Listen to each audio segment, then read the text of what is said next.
महाराष्ट्र में के निकाय चुनाव में बसपा ने बाजी मारी, ये सबको पता है।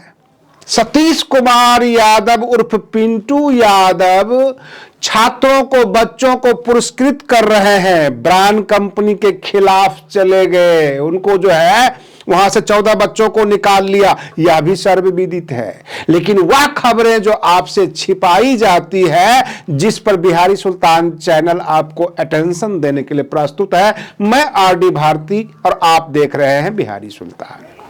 अगर आप हमारे चैनल पर नए हैं तो चैनल को सब्सक्राइब कीजिए, क्योंकि ये आपकी आवाज है। चैनल को आर्थिक सहयोग भी दीजिए, चैनल मजबूत होगा, आपकी आवाज बुलंद होगी।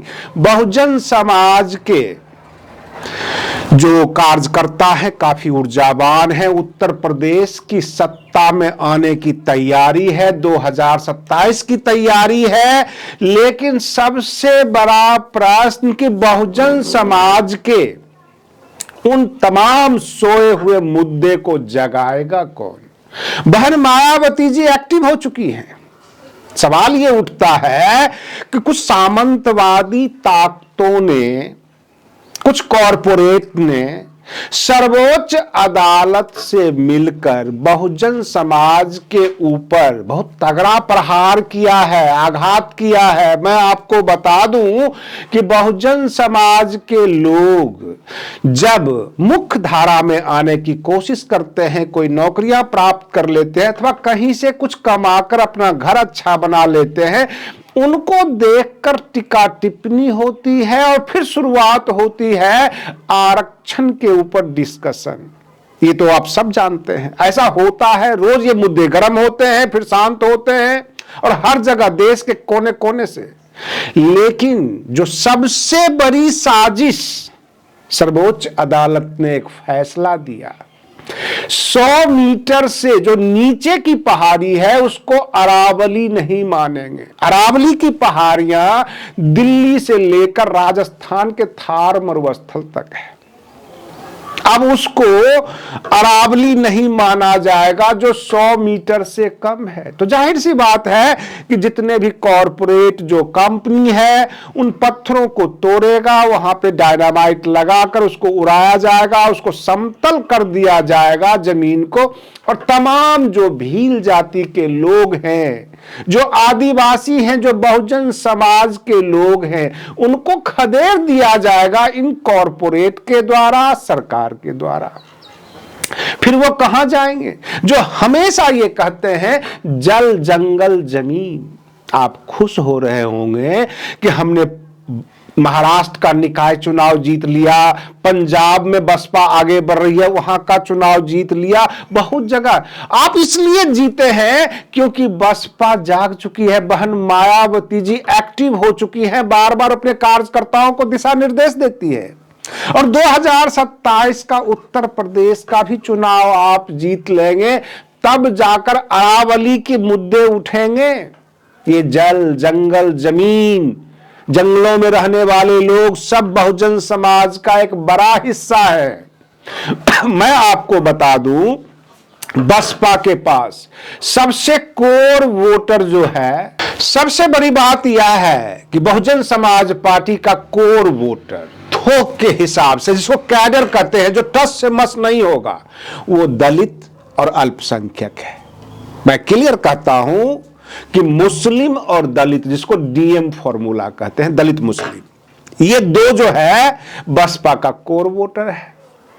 और बाकी जो इंडिया अलायंस वाले हैं, जो विपक्ष के दल हैं, वह बसपा को इसलिए कहते हैं भाजपा का बी टीम, भाजपा के हिसाब से बहन जी चलती है, ये इसलिए कहते हैं ताकि मुस्लिम वोटर भाग जाए, दलित वोटर भाग जाए, उसमें उनको सेंध लगानी है। दरअसल बसपा को ही कमजोर करके इंडिया अलायंस वालों ने भाजपा को सत्ता की तरफ जाने का रास्ता दिया है। क्या कांग्रेस पार्टी को नहीं पता है कि अरावली के ऊपर जो इतने बड़े सर्वोच्च अदालत के फैसले आए, वो क्यों आए, कैसे आए? वे पहाड़ियां सारा तोड़ दो, जंगल उजाड़ दो और बहुजन समाज को भगा दो। ये कौन सा इंसाफ है? क्या भारत के अंदर जल पर्यावरण, जो वन पर्यावरण, वायु प्रदूषण जो चल रहा है दिल्ली में, क्या उसके ऊपर असर नहीं पड़ेगा? क्रेशर मशीन हजारों में जब चलेंगे उसके डस्ट नहीं उड़ेंगे? क्या दिल्ली प्रदूषित नहीं होगी? अगर 100 मीटर से नीचे की जितनी भी पत्थर है, जो भी पहाड़ी है, उसको अरावली नहीं माना जाएगा? क्योंकि अरावली के ऊपर एक आदेश है एनजीटी का कि आप अरावली को नुकसान नहीं कर सकते। नेशनल ग्रीन ट्रिब्यूनल पहाड़ को तोड़ने से मना करती है, जंगल उजाड़ने से मना करती है, ये लॉ है। तो उस लॉ से बचने के लिए उसमें एक अमेंडमेंट कर दिया जाता है कि नहीं, 100 मीटर से जो नीचे है उसको हम अरावली ही नहीं मानते। कहने का मतलब ये कि अगर आप नौकरियों में आरक्षण प्राप्त करने के लायक हो, एलिजिबिलिटी है, आपको नौकरी मिल सकती है, तो आपको यह कह दिया जाएगा कि हम आपको बहुजन समाज का ही नहीं मानते, हम आपको SC ST ही नहीं मानते, आप हो ही नहीं। मैं आपको लेटेस्ट खबर बता देता हूं जो कोई नहीं बता रहा होगा। उत्तर प्रदेश में हजारों की संख्या में SI और ASI का पद निकला है, वैकेंसी निकली है, सब इंस्पेक्टर और assistant sub inspector Uttar Pradesh police का। देखना यह है कि कितनी बड़ी धांधली होती है। क्या इनके भी एग्जाम के पेपर लीक होते हैं? क्या बहुजन समाज की कितनी हिस्सेदारी होती है?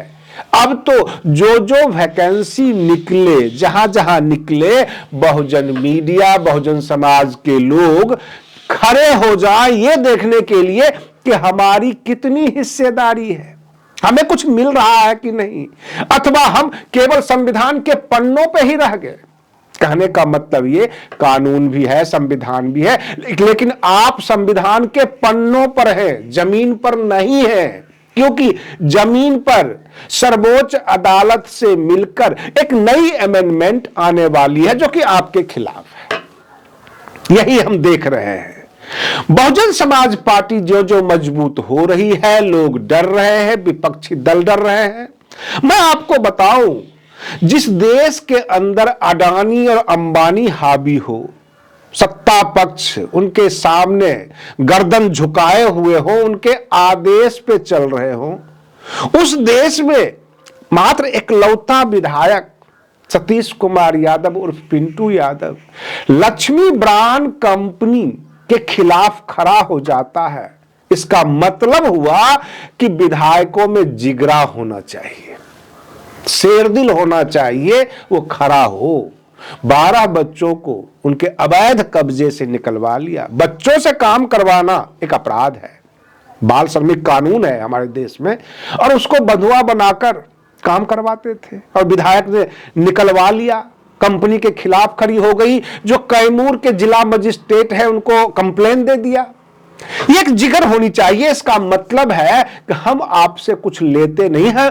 कहने का मतलब ये कहा जाता है कि आप हमको काना नहीं किए हुए हैं। काना कहने का मतलब ये कि रिश्वत नहीं दिए हुए हैं। तो बसपा के विधायक रिश्वतखोर नहीं है, पता लग रहा है। जनता के लिए दौड़ रहे हैं, जो वाजिब सवाल है वो कर रहे हैं। और जनता ही क्यों, जो नए नए युवा हैं, जो गांव घर में स्कूल के जो फील्ड होता है, जब वहां वो क्रिकेट खेलने जाते हैं, उन बच्चों को प्रोत्साहित करने के लिए सतीश यादव उनको पुरस्कार बांटते हैं, उनके बीच में जाते हैं। इतना फुर्सत तो है, बाकी विधायकों को तो इतना भी फुर्सत नहीं है। जो पूर्व सांसद धनंजय सिंह बार बार ये कहते हैं कि बसपा के अंदर जिसको टिकट मिला वो बहन जी अच्छी है, जिनको टिकट नहीं मिला, जिनके भाई भतीजा को नहीं मिला, बेटा को नहीं मिला, तो कह देंगे कि भाई बसपा वाले तो पैसे मांग रहे हैं, टिकट बेचते हैं। जिनको वोट काटना हो, दलित समाज और मुस्लिम समाज में सेंधमारी करनी हो, वो ये कहते हैं कि बसपा जो है भाजपा की बी टीम है। यानी 2-3 मोर्चे पर बसपा को घेरा जाता है, लेकिन बसपा मात्र एक मोर्चा अगर ठीक कर ले तो सत्ता में होगी। यह साबित हो चुका है कि वर्तमान की सत्ता और सरकार ईवीएम की है। अगर बैलेट पेपर से चुनाव हो तो उत्तर प्रदेश की सत्ता में और केंद्र की सत्ता में भी बसपा ही रहेगी, क्योंकि बसपा के पास इतने वोट हैं। इसका मतलब है, कल की ही घटना सुन लीजिए, कल परसों की ही। जीतन राम मांझी कहते हैं एक जो आईएएस हैं अभिषेक सिंह के बारे में कि 2020 में उन्होंने मैनेज कर दिया और हमारा प्रत्याशी चुनाव जीत गया। और 2025 में भी वो कह रहे थे कि मैनेज तो हो ही जाएगा। इसका मतलब वर्तमान सत्ता मैनेज्ड है, वर्तमान सत्ता मैनेज कर सत्ता में आती है। आज के लिए बस इतना ही। आप बने रहिए बिहारी सुल्तान चैनल पर। हम फिर मिलते हैं अगले वीडियो में, तब तक के लिए धन्यवाद।